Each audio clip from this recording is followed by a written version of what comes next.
The second question, who shall I ask? Suzanne, would you like to go next? Which verses in your religious scriptures empower women and how? It's a good one. It is a good question. I liked the questions. So which verses in your scriptures empower women and how? So I read the question and I thought, well, I guess it depends on the woman. What I see as empowering, another woman may not, and vice versa. So for me, I was raised as an atheist by my mum, who told me that everyone was my equal and never to think I'm any better or any worse than anyone else. So equality with men for me has always gone without saying. So in coming to scriptures, becoming a Christian as an adult, I read them from the starting place of equality. I expect to find it there in the Bible when I read it. So I probably miss a lot of things that would have looked radically empowering to women 2,000 years ago. Starting places, I think, are really important. Again, verses of scripture like all people being made in the image of God can be seen as empowering. And I kind of go, of course. Of course, all people are made in the image of God. And if all people are made in the image of God, as it says in the book of Genesis, then we're pretty special people.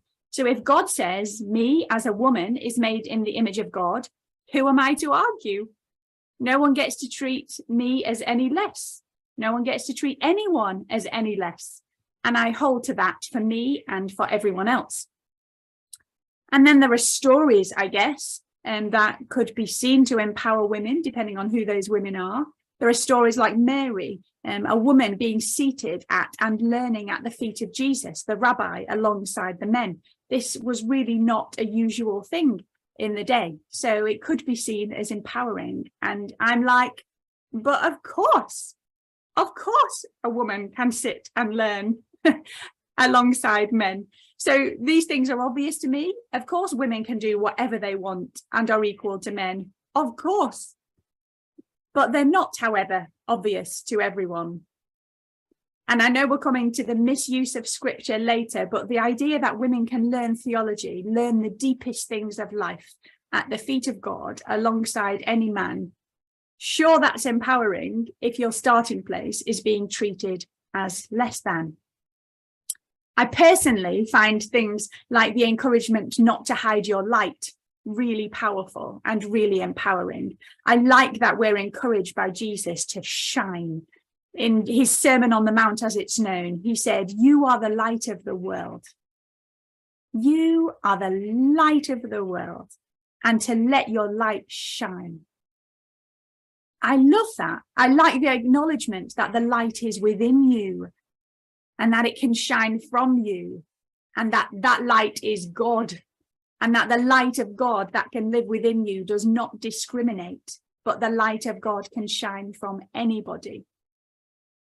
And that for me goes for all who need liberation and are seen as less by anyone else.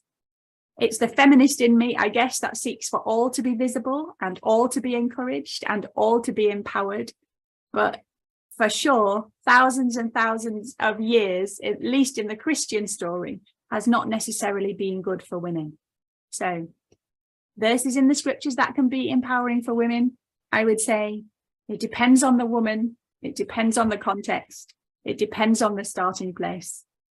But yes, you, all of you, are the light of the world, and let your light shine. Thank you. I can see the light shining in you, Suzanne. Very empowering, very empowering. Yes, delightful.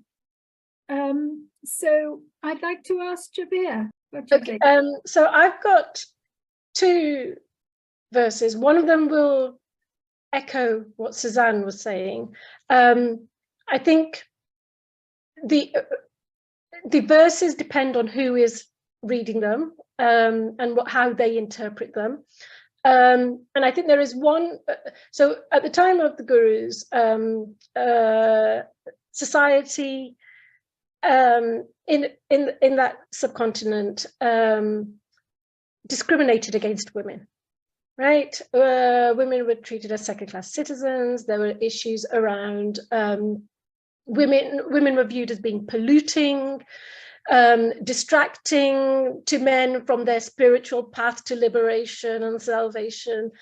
But the gurus, and particularly Guru Nanak Dev Ji, the founder of the Sikh faith, thought that women were unequal and were to be viewed as partners in that spiritual journey to joining with the divine. And there is one quote which I will read out, and you'll see from what like what Suzanne has said and what I am saying is that different women will view it with two different lenses. And the verse is, from woman man is born, within woman man is conceived, to woman he is engaged and married, woman becomes his friend, through woman the future generations come. When his woman dies, he seeks another, to woman he is bound. So why call her bad? From her kings are born. From woman, woman is born. Without woman, there would be no one at all. O Nanak, only the true Lord is without a woman. Right? So for me, that's a verse which highlights the important role that women have within society. Now, some people might say that it's reinforcing the whole notions of patriarchy because it focuses on that kings are born, right? For example, I've known Western academics who have kind of done that kind of analysis. But for me, this is a verse which shows and demonstrates a male leader, a guru, recognizing what the harms that were being done to women, and then embedding those within teaching and scripture to make sure that people, particularly men, realize the importance of women and the role that they play within society. So that's one verse that I think was important and still is important today to highlight the contradiction when we treat women badly in terms of their role within society, but within also how women are needed for the continuation of society. Now, the other verse follows on from what Suzanne was saying, and the verse says, from the one light, the entire universe welled up. So who is good and who is bad? O siblings of destiny, do not wander deluded by doubt. The creation is in the creator, and the creator is in the creation, totally pervading and permeating all places. The clay is the same, but the fashioner has fashioned it in various ways. There is nothing wrong with the pot of clay. There is nothing wrong with the potter. The one true Lord abides in all. By his making, everything is made. Whoever realizes the hukam of his command knows the one Lord.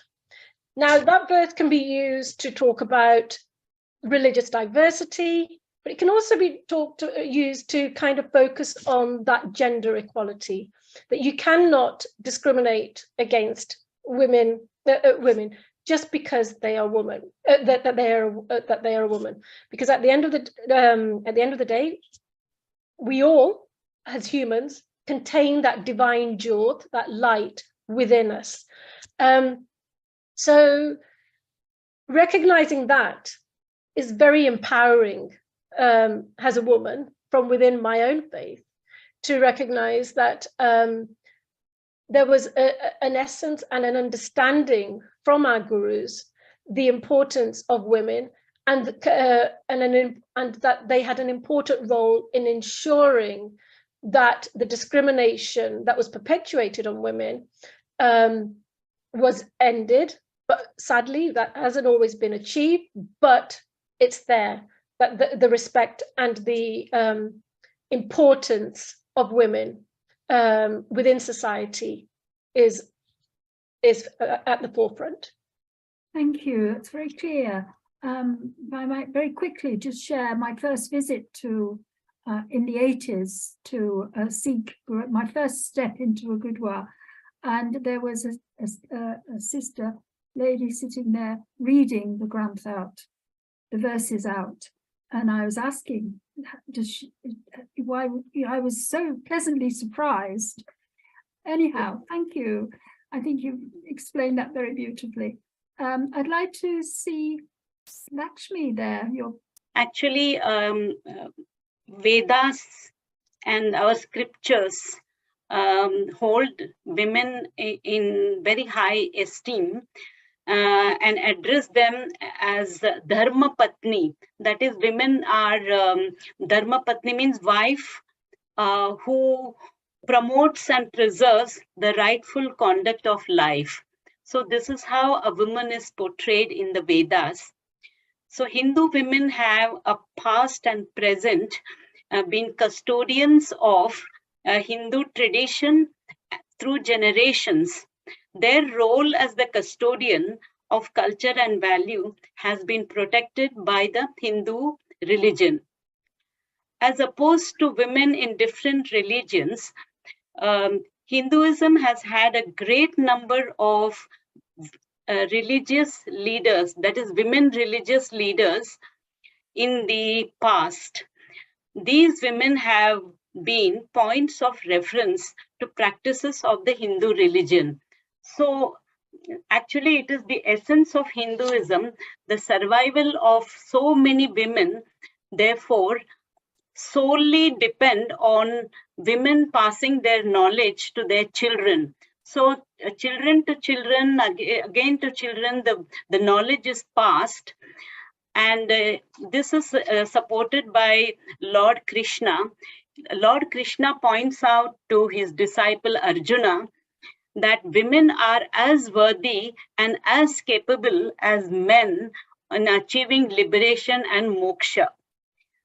Feminine spirituality is not something that needs to be grafted into Hindu Dharma. It has always been a core part of Hindu Dharma.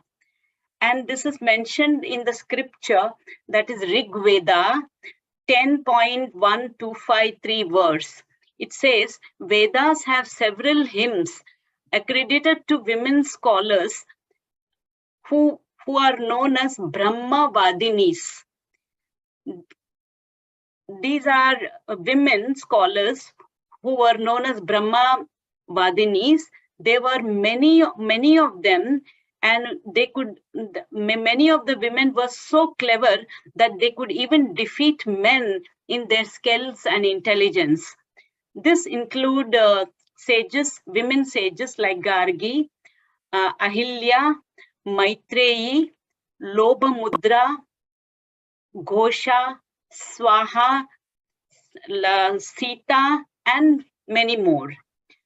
And if you ask me what is my favorite sentence from the scripture, I've been repeatedly putting this across. That is, fathers, brothers, husbands, brother-in-law who desire their own good must honor and adorn the women.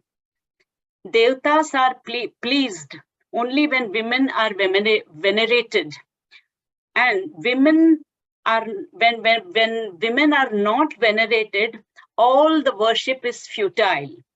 A family whose women live in sorrow soon perish. A family whose women are happy, they always prosper. This is from the scripture Manusmriti 3.56 to 58 verses. So this is one of my favorite. I keep quoting it very often because it's very true that women has to be venerated and they should be looked after and supported properly, so that the family goes ahead and generations can follow. Thank you. Thank you very much. I think what came out of that for me was the whole aspect of, as you were saying, women living in sorrow. The family becomes sorrowful. Yes. Yeah.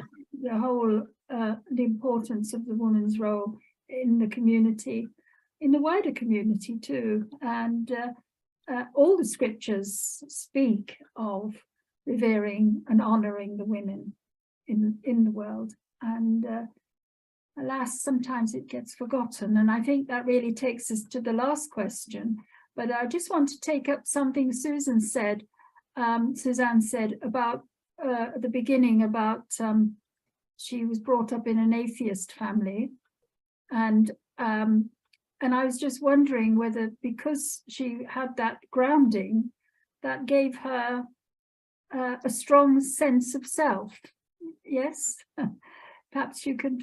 Did you feel because you obviously have a quite feminist outlook, and that must have, coming up in those circumstances, you had a blank sheet really, in a way, with religious study and religious things. So it must have been quite a thing when you became into your religious life. Yeah, it was, and it'll probably become a bit clearer when we speak about the next question, actually. But I think secular society in the UK at the time I was born and growing up, even though we've made a lot of progress in the 40 odd years since I was born, I think secular society and a secular upbringing actually was quite helpful for me as a person, because I know other people who have grown up in the Christian faith, and it has been a lot more confining from them, with that being their starting place. So for me as a person, the kind of personality I am, someone who is naturally rebellious and questioning as well, I think it helped to be raised an atheist.